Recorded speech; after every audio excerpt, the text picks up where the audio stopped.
Hello friends, welcome to my channel. ಇವತ್ತು ನಿಮಗೆ ಗಿಣ್ಣಾಲಲ್ಲಿ ಒಂದು ಹೊಸ ರೆಸಿಪಿ ಹೇಳ್ಕೊಡ್ತೀನಿ.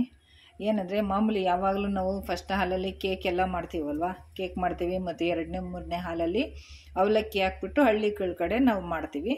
ಸೊ ಇವತ್ತು ನಿಮಗೊಂದು ಹೊಸ ರೆಸಿಪಿ.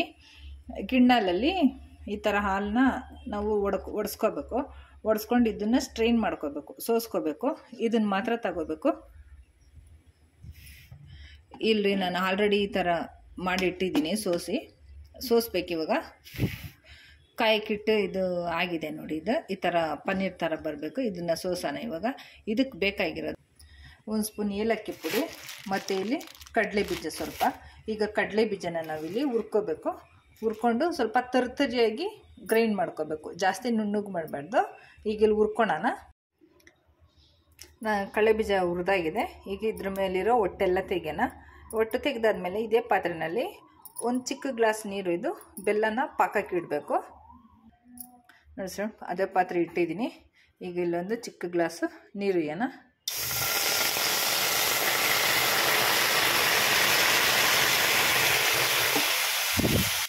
ನೀರು ಇರಿದ್ದೀನಿ. ನೀರು ಕುದೀತಾ ಇದೆ. ಈಗ ನಾವು ಪುಡಿ ಮಾಡಿಟ್ಕೊಂಡಿರೋ ಬೆಲ್ಲ ಹಾಕಿ ಪಾಕ ತೆಗೆಯೋಣ. ಇದು ನಾವು ಸೋಸಿಟ್ಟಿದ್ದೀವಲ್ಲ, ಇದನ್ನು ಪ್ರೆಸ್ ಮಾಡಿ ನೀರೆಲ್ಲ ತೆಗೆದುಬಿಡ್ಬೇಕು. ನೀರೇನು ಇರಬಾರ್ದು. ಇದನ್ನು ಪನ್ನೀರನ್ನ ಅಲ್ದು ಗಿಣ್ಣಾಲ್ದು. ಇವಾಗ ಇಲ್ಲಿ ಇದು ಕರಗ್ತಾ ಇದೆ. ಫುಲ್ಲು ಕರಗಲಿ, ಪಾಕ ಬರಬೇಕು.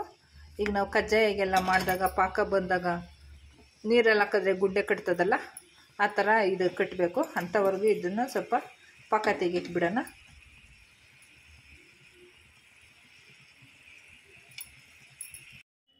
ಕಡಲೆ ಬೀಜ ಇದಾಗಿದೆ. ಈಗ ಇದನ್ನು ಸ್ವಲ್ಪ ಪುಡಿ ಮಾಡೋಣ. ನಾವು ಕಲ್ಲಲ್ಲಿ ಜಸ್ಟ್ ಸುಮ್ಮನೆ 1-2 ಸತಿ ಪುಡಿ ಮಾಡಿದ್ರೆ ಸಾಕು.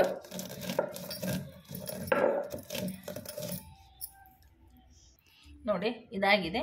ಈಗ ಇದನ್ನೊಂದು ಬೌಲ್ಗೆ ಎತ್ಕೊಳ್ಳೋಣ. ನೋಡಿ ತಗೊಂಡಿದ್ದೀನಿ. ಇಲ್ಲಿ ಒಂದು ಅರ್ಧ ಕಪ್ಪು ಕಡಲೆ ಬೀಜ ಇದೆ, 1 ಸ್ಪೂನ್ ಫುಲ್ಲು ಏಲಕ್ಕಿ ಪುಡಿ ಇದೆ, ಮತ್ತು ಇಲ್ಲಿ ಬೆಲ್ಲ ಕರಗ್ತಾ ಇದೆ. ಇದನ್ನು ಪಾಕ ಆಗಬೇಕು ನೋಡಿ. ಇದು ಬೆಲ್ಲ ಕರಗಿದೆ.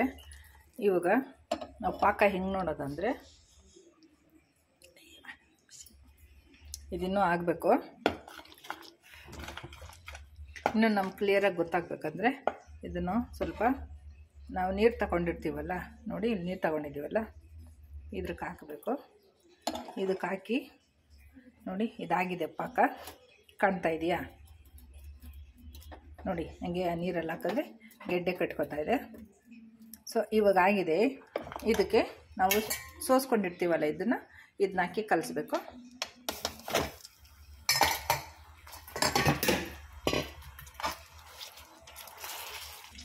ಈಗ ಇದಕ್ಕೆ ನಾವು ತಗೊಂಡಿರ್ತೀವಲ್ಲ ಏಲಕ್ಕಿ ಪುಡಿ ಮತ್ತು ಕಡಲೆ ಬೀಜ, ಗಸಗಸೆ ಬೇಕಾದರೆ ಹಾಕ್ಕೋಬೋದು. ಸೊ ನಾನು ಇಲ್ಲಿ ತಗೊಂಡು ಬಂದಿಲ್ಲ, ನಾನು ಹಾಕಿಲ್ಲ ಗಸಗಸೆ. ನೀವು ಬೇಕಂದರೆ ಗಸಗಸೆ ಕೂಡ ಹಾಕ್ಕೊಬೋದು. ಇದನ್ನು ಚೆನ್ನಾಗಿ ಕಲಿಸ್ಬೇಕು.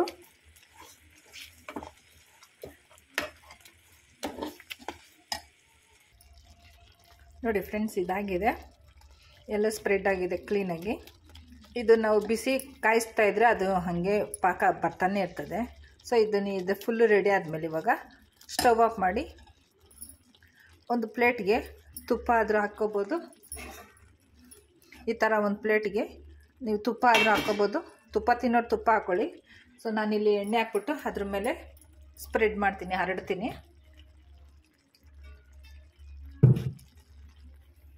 ನೋಡಿ. ಇಲ್ಲಿ ಎಣ್ಣೆ ಹಾಕಿದ್ದೀನಿ. ಸೊ ಇದು ಹಿಂಗೆ ಹರಡಬೇಕು. ಇದು ತಟ್ಟೆ ನೀರಿದೆ.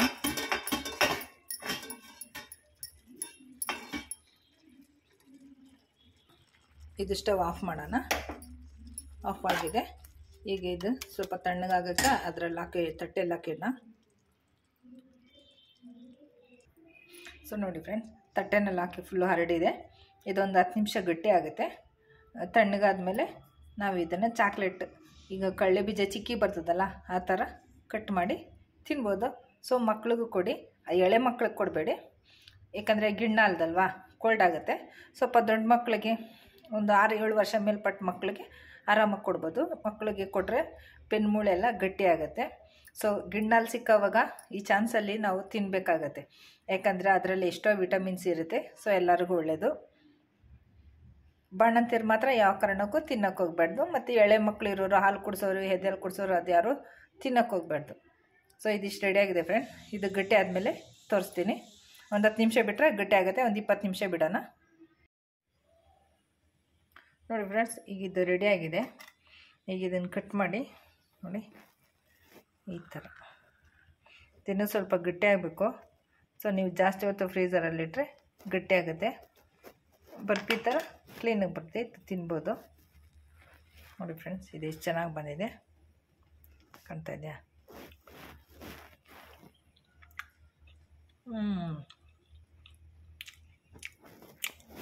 ಸೂಪರಾಗಿದೆ. ಬಟ್ ಇದಿನ್ನೂ ಗಟ್ಟಿ ಆಗಬೇಕು. ಇದೆಲ್ಲ ಗಟ್ಟಿಯಾಗಿದೆ ನೋಡಿ, ಇದೆಲ್ಲ ಗಟ್ಟಿಯಾಗಿದೆ. ಈ ಕಡೆ ಇದು ಕಟ್ ಮಾಡಿದ್ರೆ